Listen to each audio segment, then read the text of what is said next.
So guys, we're here sa Amazon Fresh. Ang galing oh, kasi yung i-scan mo na lang yung ano mo. Uy, ano to? Unidentified added. So yun guys, ready to shop. Hindi na natin kailangan ng kahera. I-scan mo lang lahat ng mga items dito. And then pag magbabayad na tayo, pa-park lang yata doon eh. Sa isang box. Oo. And guys, ito nga palang isa sa mga hobby ko. Gumagawa ko ng sourdough. Pina-perfect ko yung sourdough bread making. Yan. Tapos ito, gumawa ako ng sourdough pizza. Yung discard, imbes na itapon ko, ginawa ko na lang pizza. Yan. Sarap yan, parang New York style pizza. Like it?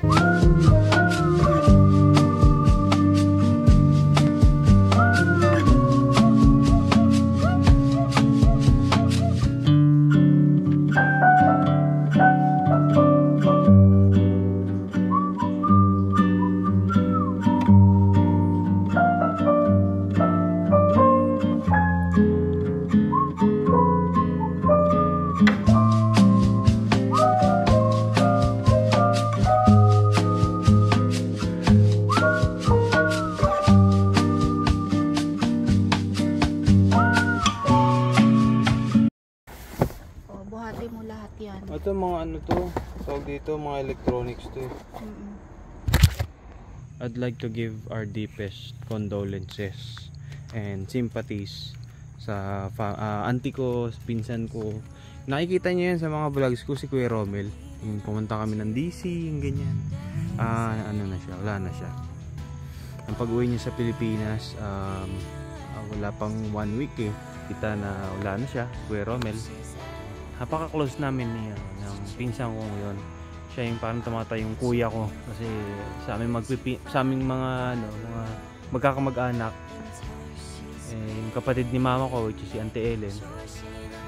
Yung mga pinsan ko sa kanya, yan, nung bata pa kami, pag pupunta sila sa bahay, pag andyan na sila, talagang alam mo yung feeling ng talagang bakasyon, feeling ng chill, feeling ng So, yun.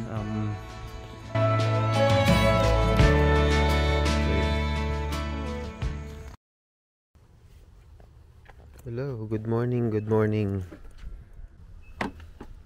Yun.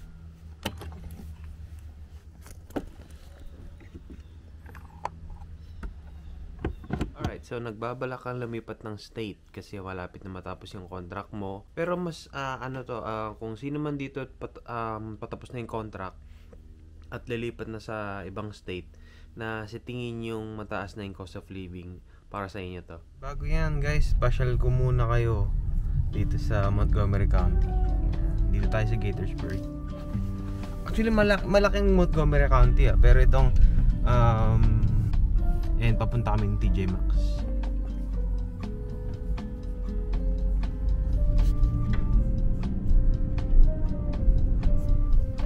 In a quarter mile, turn.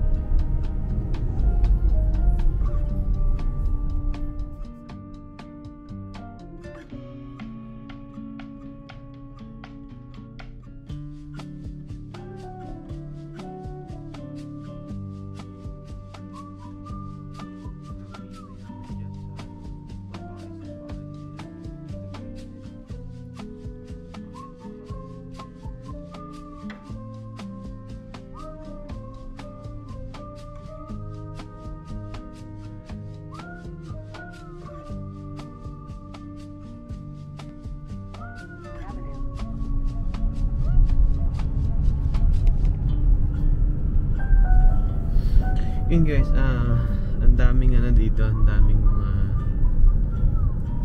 yung sa amin dito sa yung neighborhood ko nasaan kami, tatlo yung malalapit na malalaking Asian grocery dito Asian store. Kung kayo yung katulad namin na natapos na yung contract and nag-iisip kayo lumipat ng state, lalo na yung mga yung mga nurses natin na may, yung first assignment nila of work dahil sa agency pa, kung medyo nasa countryside kayo na gusto nyo mag-city after ng contract nyo, research muna kayo sa cost of living na pupuntahan nyo. Hindi na kasi biro yun eh. Biruin nyo 2 to 3 years sanay kayo sa pamumuhay kung nasaan kayo, tapos lilipat kayo dun sa lugar na mataas na yung cost of living. For 4 miles. Kasi nasanay kayo sa mga gastusin nyo, kalkulado nyo yung kumbaga parang yung pocket money nyo, or kalkulado nyo yung yung masisave nyo, at saka yung stretch ng magagastos nyo sa mga daily needs nyo, lalo na sa mga groceries, mga ganyan. Hindi na rin biro talaga pag nandun kayo sa state na pag pupunta kayo sa state na alam niyo yun, medyo mas marami ng tao, mataas na yung cost of living sa mga ganun. Ako, ang una dyan is do your research. Kung may makakakilala kayo, magtanong kayo magkano ang doon, ang mga rent. Yan, kung wala kayong kakilala doon, hindi sigurado, syempre, 'di ba? Magre-rent talaga kayo pagpunta niyo doon. Mag-research kayo sa mga yung cost, magkano ang rent, magkano namang utilities doon. And pangalawa, magkano na yung average na salary doon ng mga nurses. Kaya ako sinasabi, alamin niyo yung average na salary doon para ma-negotiate nyo. Una, i-negotiate nyo by experience. Pangalawa, i-negotiate nyo kung alin bang hospital ang mas competitive magbigay ng medyo mataas na diba, na salary. Kasi pag nasa lugar na kayo na yun nga, yung mataas na cost of living, importante rin na mataas din magbigay ng sahod yung mapapasukan yung hospital. Kasi hindi na rin biro sa gastos. Kung meron kayong kamag-anak, parang kami, hindi ko pala may i-recommend yung sa inyo yung sa amin, kung paano yung sa amin. Kasi kami nagpaalam na ako noon sa auntie ko na kung pwedeng doon muna kami sa kanya, tapos dito na kami maghahanap ng apartment, at dito na kami maghahanap ng work. Kasi bago kayo lumipat, kung wala kayong kamag-anak or wala kayong kakilala doon sa state na gusto niyo lipatan, mag-scout na kayo ng mga hospitals na gusto niyo applyan, gusto niyo pasukan. And mag-scout na rin kayo kung anong unit ang gusto niyo i-try. Katulad ko, sabi ko sa sarili ko, ayoko na mag-ER. So, medyo natagalan ako kasi meron akong parang 3 pinagpipilian na unit na parang interesado akong i-try. Specialty area na saka pa-practice as nurse. Kasi nga ako, 3 yung pinagpipilian ko. Ayoko na mag-ER, pero gusto ko mag-urgent care. Meron tinatawag na advanced urgent care, yung parang 24 hours na urgent care. Sunod, parang parang gusto ko subukan yung PACU, post anesthesia care unit. And pangatlo, rehab. So, yung sa 3 yun, medyo ang dami ring marami ring job openings ng mga ganun dito. It's a matter of my decision na lang kung alin doon yung susubukan ko. Ayan. Kaya mas pinursu namin ng ang rehab. Kasi pa rin siya, 24 hours pa rin parang 312s pa rin siya. 12 oras ka na, parang 3 lang, tapos makakapag-OT ka pa or gusto mo mag second job, is pwede pa. Kung ako sa inyo, siguro make it mga 2 o 3 hospital ang pasahan yung application. Tignan nyo kung ano yung mga offers nila, yung nagre-range kung anong sa sahod, ganyan. Tapos yun nga, sinabi ko nga, bago kayong mag-apply sa mga hospital, alamin nyo yung average na na sahod ng nurses, RNs doon sa state or lugar na pupuntahan nyo, or anumang county, anong city. Yan. Kasi para may kayo, may basis kayo kung magkano ba talaga ang sahod ng mga nurses doon. Tapos makikita nyo sa offer na mas mataas sa average salary. Okay. Tapos parang doon na lang kayo, doon nyo na lang i-determine kung itong hospital mas mataas magpasahod na ito. Gusto ko saan itong area na to, kaso lang mababa sila magpasahod. So nasa inyo na. Yan. Research nyo rin ano bang climate doon sa pumuntahan yung state. 4 seasons ba doon? Lagi bang binabagyo doon? Lagi bang dinadaanan ng tornado? Lagi bang, alam nyo yun, yung mga ganon, yung ano bang disaster na nangyayari palagi doon, para ma-prepare nyo yung sarili nyo. Wala naman perfectong lugar eh. Merong pros and cons eh. Kung sa malamig na lugar, nag-i-snow. Diba? Malamig na lugar, nag-i-snow. Doon sa medyo south, mga tornado, ganyan. Meron din na palaging natatamaan ng hurricane. Ito, comment na lang kayo, yung mga nanonood dito, nandito sa Amerika, ano pang ma-share nyo. Tulungan natin yung mga Filipino nurses natin na mga gusto lumipat na. Kung nagdadrive kayo, alamin nyo kung ano bang driving culture na doon sa pupunta. Ibig sabihin driving culture, busy na ba doon? State ba yun na strictong state na ba yun na lahat ba ng mga sasakyan doon sinusunod na mga speed limit? May ganong state Ay, ito. Sinabi ko na nga yung sa cost. I-research nyo rin kung saan nyo gusto mag-rent. Saan nyo gusto mag-rent na lugar.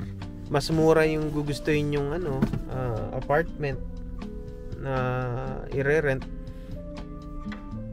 Kung willing ba kayong i-sacrifice yung yung seguridad ng ng lugar. Yun, you get what you pay for. Ganun naman sa Amerika eh. So, the more na expensive, the more na convenient yung location ng apartment kung saan kayo titira. Yan. Alam nyo na yan, namuhay na kayo ng ilang taon dito sa Amerika. Alam nyo na yung mga lugar dyan na mura, yung pala may catch, mahal kasi malapit sa mga mall, malapit sa mga convenient yung location. And ito. Mag-prepare kayo sa paglipat ng gamit nyo. Dapat nyo na, planuin nyo na ano yung mga dadalhin nyo and ano yung mga ililiquidate nyo. Kasi mahal din mag-avail ng movers. Yung movers, yung mga U-Haul, meron silang services na magre-rent ka ng nila, yung trailer, kakabit mo sa sasakyan mo. At meron din silang truck na sila na magta-transport. And meron din silang full service na sila na yung magbabox, sila na magta-transport. Mas mahal yun. So nasa sa inyo. Kasi kami, ang ginawa namin, ang dami namin mga binenta, mga tape, mga malalaki talaga binenta namin. Malaking TV namin binenta namin. And yung mga damit namin, ang dami namin damit. Ang ginawa namin para magkasya pa yung mga tira naming gamit, naka-4 o 5. Naka-5 balikbayan box kami, yung ganong size yung ganong size. Ang ginawa namin, pinuno namin yun, pinauna namin. Yan. So, okay rin yung ganun. Kung meron kayong kakilala na pwedeng pakiusapan nyo, or meron kayong kamag-anak doon sa state na lilipatan, yun na pwedeng doon muna kayo.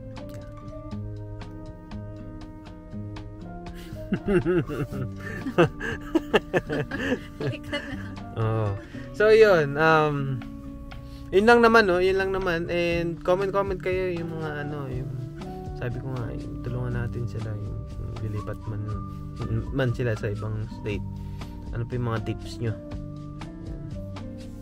Tapos pala bago makalimutan yung mga families dyan na may chikiting pa, tapos lilipat na kayo na bang state, mas maganda sana kung malapit lang with vicinity, no, yung school. Kasi ang alam ko safe, and just in case na may bad weather, nyari sabihin natin mag-snow or ano man mangyari, isa yan sa mga lugar na na uunahin ng government na i-responde. Or sabihin natin, sabi ng pinsan ko, taga rito na, sa Maryland, matagal na siya dito, no, yung mga schools ang una na nililinisan talaga kapag nagkaroon ng mga snow, yung mga ganyan, and mabilis mag-respond ang mga police, fire, kapag malapit sa school. Yan, consider niyo yan.